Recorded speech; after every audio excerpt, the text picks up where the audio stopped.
The Steel type is known for having some of the bulkiest Pokemon around. The type has got fan favorite Pokemon such as Excadrill, Metagross, and even Lucario.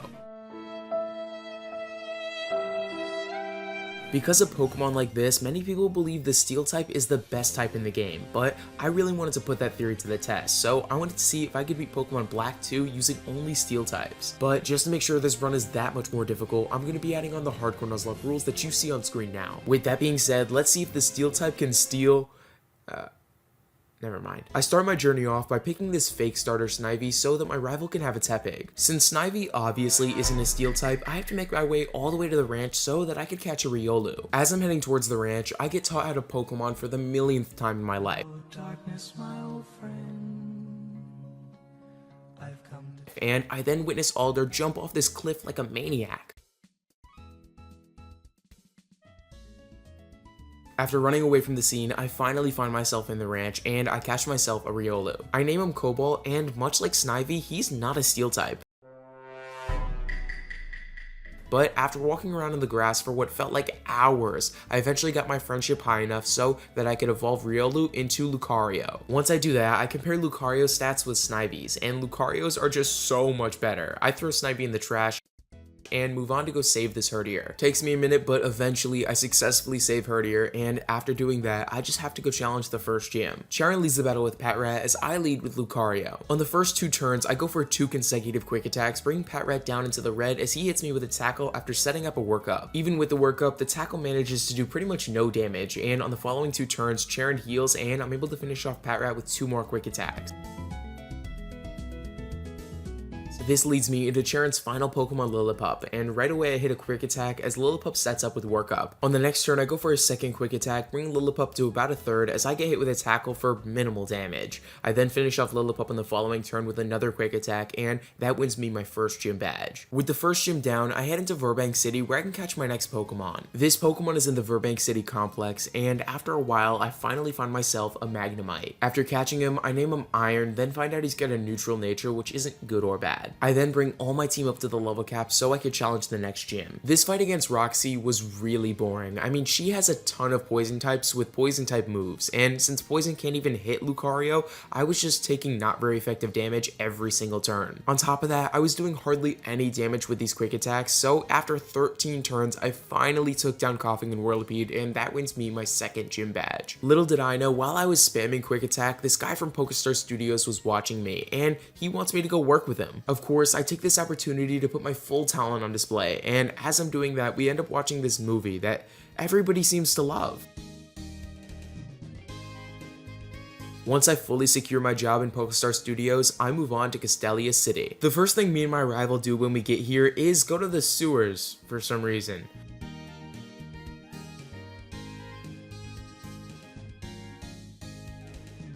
Conveniently enough, we find Team Plasma down here, and after beating them, I'm ready to go challenge the third gym. Berg leads the battle with Swadaloon as I lead with Cobalt. On the first turn, I set up a workup raising my attack as I get hit by a string shot, lowering my speed. On the next turn, I go for return, and I end up bringing Swadaloon all the way down to healing range as I get hit by a second string shot. On the following 2 turns, I set up 2 more workups as Swadaloon lowers my speed once more, and that means I'm at +3 attack and -3 speed. With my speed at -3, Swadaloon's able to go first and hit me with a Razor Leaf doing minimal damage. I am at +3 attack though, so I just go for a single return, finishing off Swadaloon. Now Leavanny gets sent in, and he ends up hitting me with a Razor Leaf doing minimal damage as I go for a single return. With Leavanny down, Berg sends out his final Pokemon Dwebble. Dwebble starts off by going for a smackdown, getting a critical hit and still doing minimal damage. With Lucario, I decide to go for a Force Palm, bringing Dwebble all the way down to 1 HP as he only survived due to Sturdy. On the next turn, Dwebble hits me with another smackdown, bringing me down only 3 HP as I go for another Force Palm, finishing off Dwebble and winning myself my 3rd gym badge. With the gym badge acquired, I can now move on to the desert on Route 4. In this desert, I've got to battle Colress, and his team is all steel types just like mine, but he doesn't have a Lucario.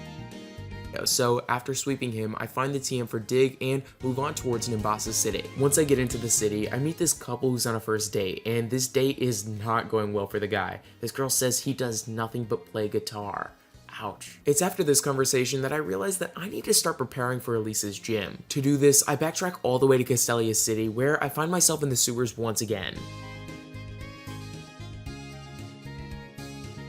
This time, I'm in the sewers for a reason though, and it's to catch myself a Drillbur. After catching him, I name him Lead, then find out he's got a lax nature, which is just okay. Sadly, Lead isn't a steel type yet, so I won't be able to use him until the 5th gym, but it shouldn't really matter because I have a soft sand on Lucario, which should really sweep Elisa. With that, I find myself back in Nimbasa City where I get in this really weird conversation. After going on a Ferris wheel ride with her, she says if you weren't such an honest person, then that might have been your end. She also says that she's being targeted by an organization, and if I'm safe, the world will be at peace tomorrow as well.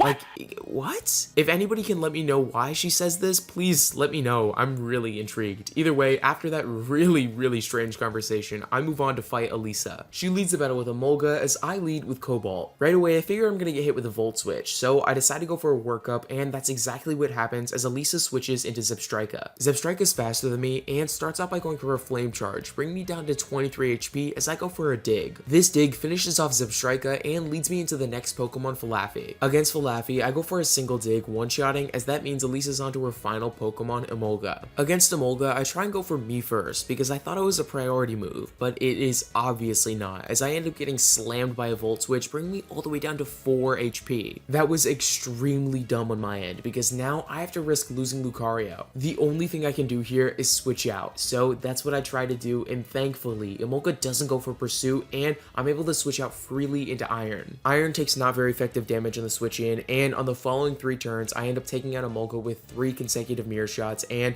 that wins me my 4th gym badge. Right after that battle, my Magnemite evolves into Magneton, and I then have to go help my rival, but since I don't really want to go do that, I just go dress up my Pokemon instead. While I'm doing this, I figure I might as well let you guys know that only 7% of my viewers are actually subscribed, so if you could please subscribe, that'd be greatly appreciated. And just look how good that Lucario looks. Once I finish having the time of my life, I move on to go fight Charles, and this is a triple battle, so that means I need to evolve Drillbur into Excadrill. I do that relatively quickly, and that allows me to move on past Charles into Driftmill City. A little bit past Driftmill is Chargestone Cave, and in Chargestone Cave, I can get my next Pokemon. There's basically a 50-50 chance I get either Clink or Ferroseed, and I end up finding myself a Clink. I'm not really too mad about this. Clink is a good Pokemon, but Ferroseed has really high defensive stats that really could have helped me out in the late game. Regardless, I end up naming Clink Titanium and finding out he's got a nature that raises his attack, which is pretty solid. With that, there's another really important thing I can do in Chargestone Cave, and that's evolve my Magneton into Magnezone. After doing that, I look forward at the next gym, and I realize there is no way I beat this gym without doing some sort of EV training. Excadrill is a monster at the end of Clay's team, and not to mention, I'm weak to every single Pokemon in this gym by a lot, so I move all the way back to Route 19 where I start my EV training against Patrat and Purloin. Both of those Pokemon only give off 1 EV apiece, so as you can imagine, it took me a while to train up my team. Eventually though, after eradicating the Purloin and Patrat population, I go to challenge Clay for my 5th gym badge. Clay leads the battle with Krokorok as I lead with Lucario. Right away, I get hit by Intimidate, lowering my attack as I go for a Force Palm and it ends up one-shotting. Next out is Sandslash, and I start out by going for a return doing about a third as I get hit by a Bulldoze, bringing me all the way down to 37 HP. At this point, I need to make a switch, so I decide to move into Iron, who gets hit by a Bulldoze on the switch in, bringing him down all the way to 25 HP. I was honestly hoping I got hit for a little bit more damage, so that maybe on the next turn, Sandslash wouldn't go for another Bulldoze. Sadly, this isn't the case, as when I switch into Excadrill, he gets hit by a Bulldoze, bringing him down to 73 HP and lowering his speed. Thankfully, on the next turn, I outspeed and go for a single dig, finishing off Sandslash and leading me into Clay's final Pokemon, Excadrill. Clay elects to go for a Rock Slide on the first turn, and I think the only reason he did this was because I was just out of kill range with Bulldoze. This is really good for me though, as it allows me to get off a free dig, finishing off Excadrill with a one-shot and winning myself my 5th gym badge. I now move on to this Pokemon tournament, which I obviously win, and I then have to fight Team Plasma again. After defeating them and getting kicked off their ship, I move on to Mistralton Cave where I catch my next Pokemon, Aron. I name him Aluminum, then make my way into Mistralton City. Once I'm in the city, there's a lot of side quests and stuff like that that's really not that important. I end up evolving Clink and Aron so that I can challenge Skyla for my 6th gym badge. She leads the battle with Swoobet as I lead with Titanium. home. Swoobat starts out by going for a heart stamp, flinching me in the process, as on the next turn she goes for another heart stamp. This time I don't get flinched though, as I'm able to go for a charge beam, doing about half and raising my special attack. On the following turn I get hit by another heart stamp, doing minimal damage as I go for another charge beam, somehow not killing. Skyla then heals as I go for an autotomize, bring my speed up by 2 stages, and finally though, after one more charge beam, Swoobat goes down, as next out comes Swanna. Charge beam is 4 times super effective against Swanna, and because I'm at like +3 special attack, I'm able to easily one-shot. With that, Skyla's onto her final Pokemon, Skarmory. Skarmory really isn't that difficult to take out, just 2 charge beams does the trick, and with that, I win badge number 6. Now with the gym badge, I steal Skyla's private jet and head towards Undella Town. In Undella Town, I have to fight my rival, and at this point in the game, he has an Emboar. You would think this would be a problem, but considering I have Excadrill and Lucario with Dig, it's not really that bad. After that rival battle, I find myself in the next town where I've got to do a whole bunch of story with Team Plasma and just a bunch of stuff. As I'm heading towards Opelucid City, I get rolled upon by this Virizion, and after narrowly escaping with my life, I find myself in Opelucid City ready to challenge the 7th gym. Drayden leads the battle with Druddigon as I lead with Excadrill. On the first turn, I set up a Sword Stance as Druddigon hits me with Revenge, bringing me down to 116. On the following turn, I set up a second Sword Stance as Druddigon hits me with a Slash, bringing me down to 100 HP exactly. At this point, I'm not really interested in getting switched out by a Dragon Tail, so I just go for an Earthquake, finishing off Druddigon. With Druddigon down, Flygon sent in, and for Flygon, I go for a Slash, one-shotting in the process, as next out is Drayden's final Pokemon, Haxorus. Haxorus simply goes down to 1 Earthquake, and with that, I win my 7th gym badge.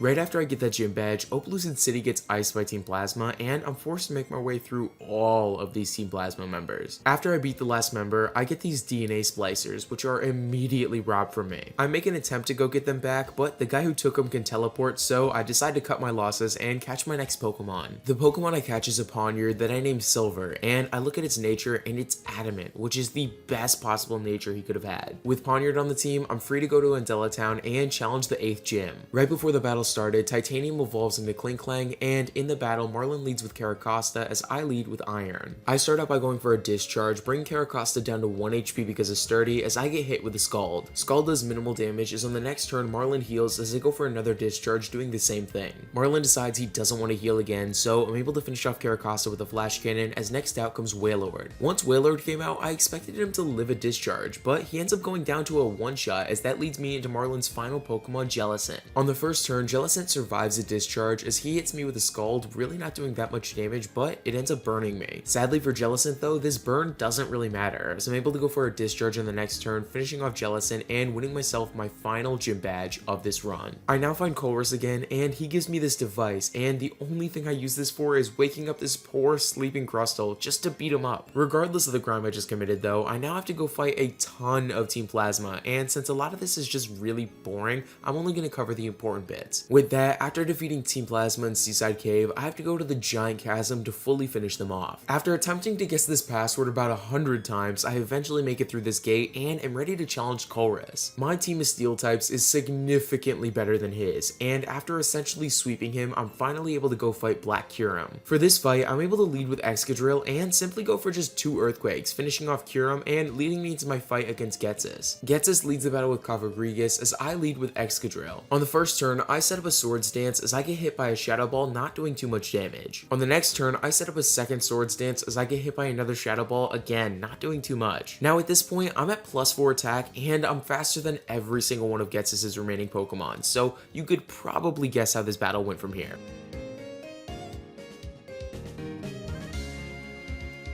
Immediately after this battle, I can catch my next Pokemon, so I move outside onto the grass and catch myself a Matang. Matang has got a super low catch rate, but since I don't really feel like sitting around wasting my time, I decided to just throw my Master Ball, and after catching Matang, I name him Platinum. With Platinum on the team, I immediately evolve him to Metagross, and with that, I move on towards Victory Road so I can have my final rival battle. Hugh leads the battle with Unpheasant as I lead with Cobalt. I start the battle off by going for a Sword Stance as I get hit by an Aerial Ace, bringing me down a third. On the following turn, I go for a close combat, one-shotting on Pheasant, as next out comes Bouffalant, who experiences the same fate. With that, Hugh sends out Embor, which would have been the hardest Pokemon for me to deal with, but I did set up a Swords Dance, so I'm able to freely one-shot with a Dig. Now, all that's left is Simipour, who goes down to a single close combat, and with that, I win my final rival battle. Now, with nothing else standing in my way, I move on to the Elite Four and challenge Chantal in my first Elite Four battle. She leads the battle with Cofagrigus as I lead with Silver. Right away, I go for a Night Slash, bringing Cofagrigus down to 1 HP as I then get hit by a Shadow Ball. That Shadow Ball did essentially no damage, and on the next turn, Chantal heals as I set up a Hone Claws. Here, I was kind of debating on whether or not to set up a second Hone Claws, but because I really don't want to get hit by a Will-O-Wisp, I decide not to and just go for another Night Slash, finishing off Cofagrigus. With that, Golurk gets sent out, and he could easily take out Silver with a Brick Break, but because I'm 100% positive I outspeed and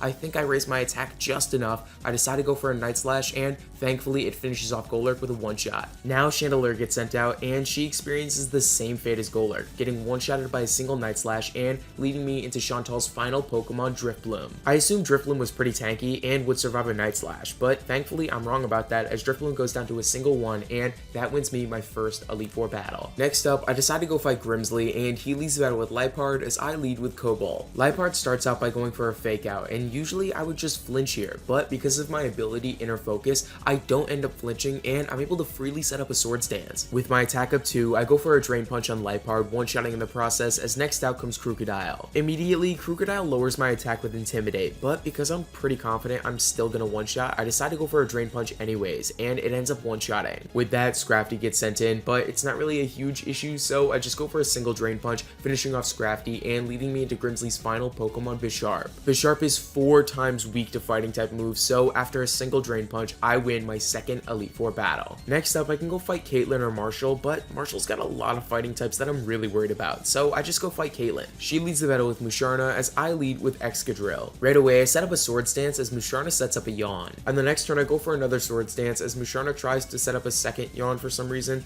Either way, after that doesn't work, I end up falling asleep. I stayed asleep for 3 turns as in that time frame, Musharna hit me with 2 Dream Eaters, bring me down to 102 HP, and she also set up a Reflect. With that, after waking up, I set up a third Swords Dance, and at +6 attack, Musharna doesn't stand a chance, so after going for a single X-Scissor, I one-shot, and that leads me into Caitlyn's next Pokemon, Reniculus. Reniculus has a lot of good moves here to deal with Excadrill, and with the Reflect setup, I'm not really sure if I can one-shot, but I've got to try, as if I don't, I just lose a Pokemon. I end up going for an X-Scissor, and thankfully, I get it off, one-shotting Reniculus in the process, and leading me into Caitlyn's next Pokemon, Sigilyph. Sigilyph ends up going down to just 1 Rock Slide, and with that, Gothitel's out last, and for this, I just simply go for an X-Scissor, one-shotting in the process, and winning me my 3rd Elite Four battle. With all the other Elite Four members defeated, I move on to Marshall, who could give me the hardest battle of this run so far. Marshall leads the battle with Throw, as I lead with Platinum. Right away, I go for a Zen Headbutt, hoping to do at least half, but I do way more than that, as I bring Throw all the way down to 1 HP. Throw then hits me with a Bulldoze, but it doesn't actually lower my speed due to my ability, and on the next turn, Throw decides to heal as I go for a Hone Claws, bring my attack up 1 stage. At this point, with my attack raised, I go for another Zen Headbutt, finishing off Throw and leading me into Marshall's next Pokemon, Menshao. Now, I don't really know what Marshall was thinking here. He decides to go for a U-turn with Menshao right away and switches out into Conkeldurr. Conkeldurr then gets absolutely destroyed by a Zen Headbutt, and Marshall decides to throw out Menshao again. With Menshao out for the 2nd time, he elects to go for a Bounce, and when he comes back down, he hits me, paralyzing me in the process. It doesn't do that much damage though, and on that same turn, I'm able to finish off Menshao with a Zen Headbutt. With 1 Pokemon remaining, Marshall sends out Sock, and right away he goes for a Brick Break, doing a pretty good amount of damage to me as I go for an Ice Punch, and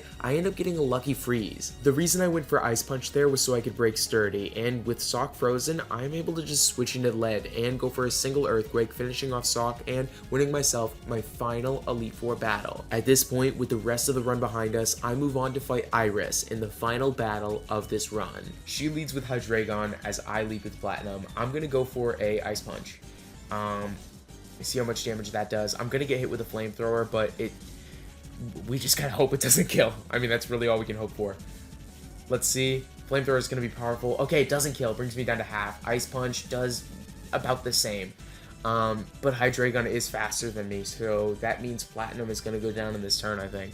There's no reason for me to switch into another Pokemon to just get massacred, so I might as well just go for this Ice Punch. Yeah, Flamethrower is gonna kill.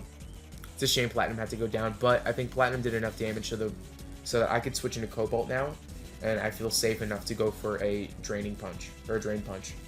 Yeah, I get a critical hit. Ah, that's a shame. I got a critical hit, so I might have been able to honestly stick in if I really wanted to, but I mean, it's whatever now. It's whatever now. I could set up a Sword Stance here, but I don't really want to risk getting hit by a critical hit Flamethrower, so I'm going to play the safe route and go for a Ice Punch, try and take out this Druddigon right away. It only does half. Focus Blast shouldn't kill. Yeah, it did a lot of damage, though. It's fine, though. Another Ice Punch is going to finish off Druddigon here. Next out is going to be maybe Archeops. I mean, no, actually, that's amazing. Iris, what are you doing? That is amazing. That's an easy one-shot for me, and I regain all of my HP because of it. Damn near all my HP. I got back up to 117. I'll absolutely take those. We take those easily. I don't know why Iris did that. She kind of just sold. She kind of just sold. I'm not going to lie. Haxorus is probably going to set up here, no? I'll go for an Ice Punch. Does half. Get hit with an Earthquake. Ooh. I thought Iris would set up. I guess not, though. But, I mean, it still should be fine. I can just move into Silver. Silver's kind of a wall. Silver's been really good for me in the run, so I honestly think a single Night Slash should be able to take out this Haxorus. Nice! Nice, nice! I have black glasses. My attack, I have an adamant nature. My attack is through the roof. Amazing, man. Lapras is out. Lapras is going to hit me with a Thunderbolt or a Sing, maybe? I don't know. Either way, I'm going for a Night Slash. Or no, I'm going for a... what would you... I think Night Slash does better here. The crit chance is higher. I have black glasses. I think Night Slash would be better. Does half. Okay, I get hit with a Sing too, so that means I'm asleep. Honestly, I'm just going to keep spamming Night Slash until I wake up. There's no real reason for me to switch out. And if I end up going down, I end up going down. I have a lot of electric types in the back, so if anything, I just... Ooh, Silver lives on 7 HP. Maybe we can wake up and kill? Nah, we're done. It's whatever, though, honestly. It doesn't really matter because, like I said, I get a lot of firepower in the back. I can easily just take this thing out with with a Wild Charge. That should be fine, yeah. Wild Charge. There goes Lapras. Even without the crit, I think I killed. Archeops is not really an issue, to be honest. Archeops is going to hit me within Acrobatics, maybe?